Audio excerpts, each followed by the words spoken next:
Let's go. Let's do it. Josh, for you, how much you know what these guys can do on tape? You already watched them all play football, a lot of the prospects. How much are the interviews the most important part of the combine? I think that's really an important part of the impression that we get to make on each other here to begin. You know, most of these players, this is the first opportunity for them to meet us, and we started that process last night with the interviews, and we'll continue that the next few days here. It's certainly not long enough to make any decisions or anything like that on somebody, but you certainly get to know their personality.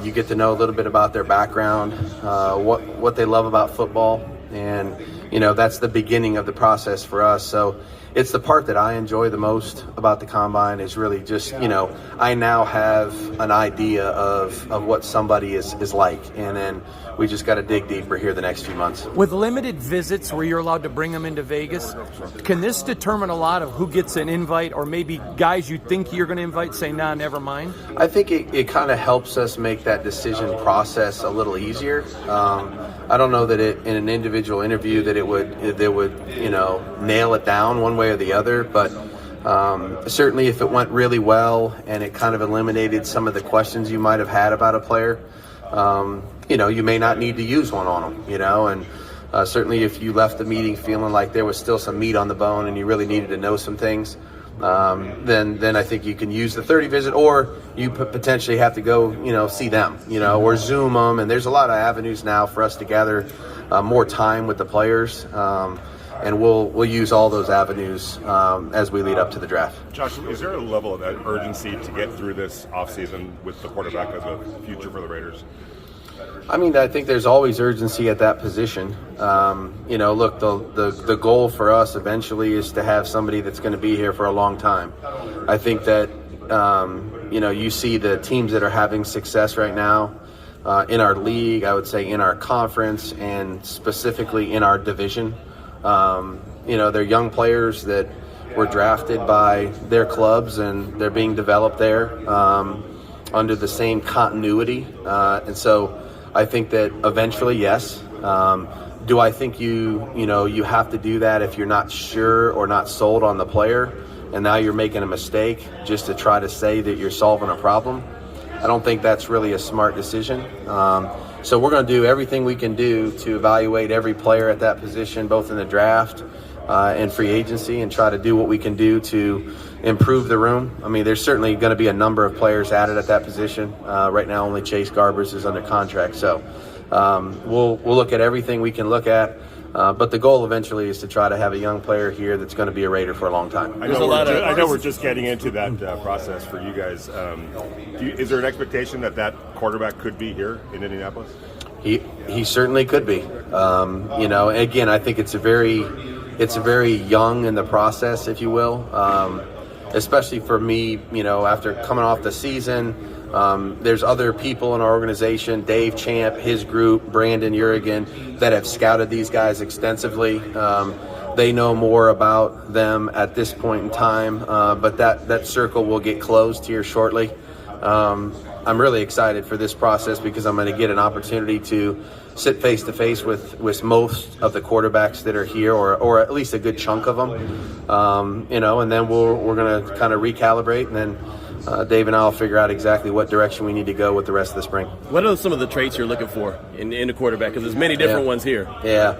I think you start with leadership, and you just saw our championship game, played a couple weeks ago, and, two incredible leaders of their football teams. And I think that's very consistent among the best players at that position. You got to have a great leader. It's got to be able to have mental and physical toughness. No question about it. There's going to be a ton of adversity in the National Football League season, and whether it's physical things you're going to have to battle through, or the mental toughness to endure a couple losses and keep going, and those kind of things are always going to be prerequisites for us. And it's got to be able to move the ball, score points, and take care of it, And so when you talk about quarterback play, they need to get us in the end zone. We need to protect the ball from the other team, and ultimately we got to win. So there's a lot of things that go into playing this position really well. There's a lot of different people that can fit that those traits and qualities. And I think we've seen in our league the last so many years, the requirements have changed. Height, size. There's certain people that can do things with their legs that other guys can't. Big arms. Less than that, something less than that. So it's not one size fits all, but I think there's a lot of things you're looking for if you're going to commit to them. Josh, in your first head coaching job with the Broncos, you kind of had a similar situation play out where you had a quarterback, the season was played out, and then you moved on and drafted a quarterback. Not saying you're going to draft one this year, but what did you learn from that process of having a quarterback change and going from that? I know it's been 10 years, but that can inform how you go about it this time around. I think you just gotta go through your process and evaluate the players that are available to you in every avenue. And so whether that's a guy that's on our roster or still on our roster today as Jarrett Stidham, evaluating that opportunity to potential free agency options to the draft. And so. There's so many avenues to acquire players now. I think it's just do our due diligence, try to do our work, get it in, and make the smartest decision for our football team. I think that's what we're going to try to do in every step of the way. Josh, in your system, you've had the most success with pocket guys, Tom, Mac. But are you open to a guy? Can you adjust that system to a dual threat guy? Yeah. I think the last 4 years have really been really healthy for me. Went from Tom in 19 to Cam in 2020 to Mac in 2021 to Derek in 2022. So, none of those guys are the same, really. And so I think just being able to shift and focus on the things that are their strengths, I think that's really important for us. But our system's going to fit the player. It's not a one. They don't have to just be a specific set of traits. If they have talents that we can use in other ways, then we're going to use them. Josh, how confident are you that your quarterback play this coming season will be better than it was a year ago? Why? You never know. Again, I stand up here and that was a tough decision. With Derek at the end of the season. Because Derek's done a lot of good things. So, do I want to sit here and say that I hope we can improve at that position? Hope we can improve at every position on our team? I do.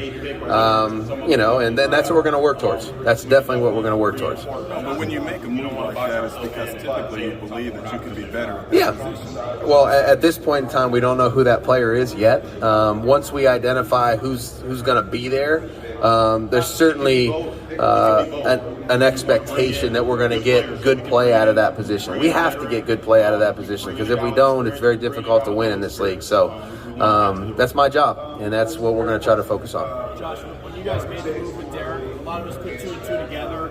I assume you'd be going after Tom Brady this offseason. Did you expect him to be available, and were you surprised by his retirement?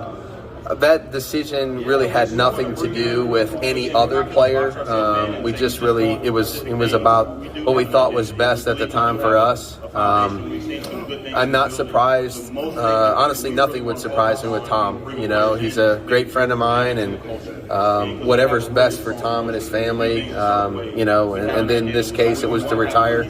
I'm certainly happy for him, and that's not going to change our friendship. Josh, when you're Leo O'Brien back in the NFL, what always stood out to you when you guys worked together? Billy was one of those guys where when we added Billy back in 2007, the guy came from college and really wanted to make it in the NFL. And so it was apparent right away how hard he worked. How smart he was, and you could give him a lot of responsibility and he could handle it. And so Billy, all the things that Billy has accomplished and achieved since then haven't surprised me at all.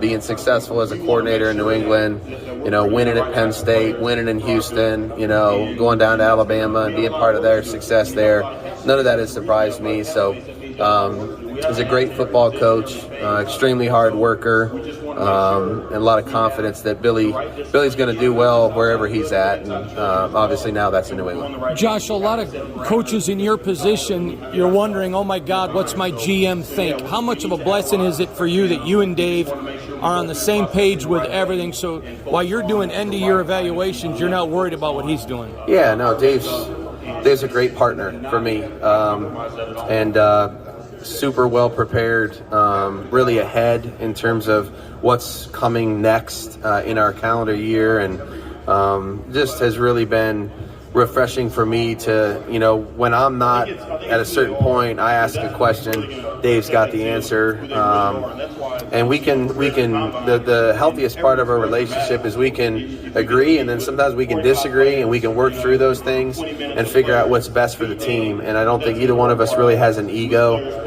Whose decision it was, it's our decision, and we're going to try to do what's best for the team. Josh, you have a deadline coming up on Josh Jacobs, the franchise tag.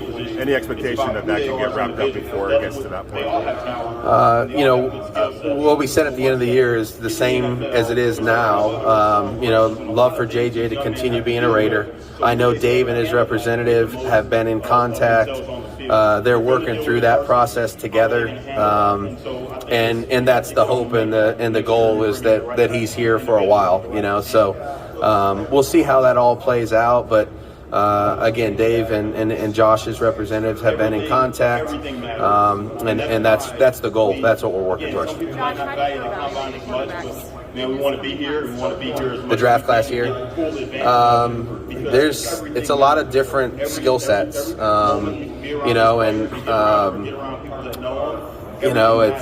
and I think there's some depth to it too. I've looked at a number of them so far. I'm going to continue to do that with Dave and our group, but I think there's depth to the class. I think there's some people that are more pocket passers. I think there's some guys that can really do some things with their legs, extend plays. You could probably use that as part of your offensive weaponry. But they're all a little different. They really are. And so that's a good thing, because you can kind of see how they may fit into your system, and then you might tweak your system to fit some things that you hadn't had in it before. So excited. I'm going to get an opportunity tonight. It'll be my first opportunity to sit face to face with a number of them in our interview process, and we're excited to get that process started. I think he's a great coach, and so Billy's worked with a lot of quarterbacks before, and they've all had success, and he's impacted all those guys in a positive way. So knows the position really well, understands the league, understands how to get the most out of players at this level. He'll do a great job. I'm sorry. That's honest to God, we're going to try to improve the competition at every position on defense. Our depth obviously is something that we need to improve across the board, but look, we need tough, smart, explosive players, period. And we need to do that on offense. We need to do it on defense. We need to do it in the return game. We have some good core components to our roster that we can build around, but we need to get tougher, smarter, more explosive, with the people that are coming to our football team. And so there's not one spot that I would say, is more, we're gonna stress this more than that. We need to get good football players every opportunity that we can, and we're gonna take every avenue to do that. You mentioned how the league. Yep. The only thing I would say about that is if the durability part of it was a big concern, and so far with Bryce it has not been. There's different ways to throw, and so if you lack height, you have to find some windows sometimes, and really it's about their ability to see through the rush into the defense and read the coverage properly.